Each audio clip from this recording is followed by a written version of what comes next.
भडगाव पुलाच्या वर पाणी आलेलं आहे. काही वेळातच हे पाणी वाढण्याची शक्यता आहे.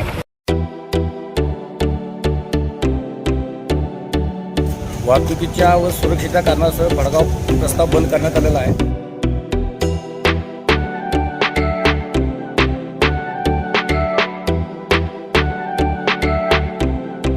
गजरगाव मार्गे पर्यायी मार्ग सुरू आहे.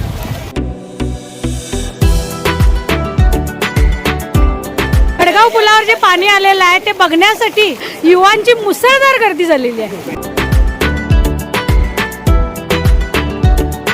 आणि पाणी ओसरल्यानंतर वाहतूक सुरू होईल. नागरिकांनी खबरदारी घ्यावी. जर काम असेल तरच घराबाहेर पडा. 5 मिनिटात पाण्याच्या पातळीमध्ये वाढ झालेली दिसून येते.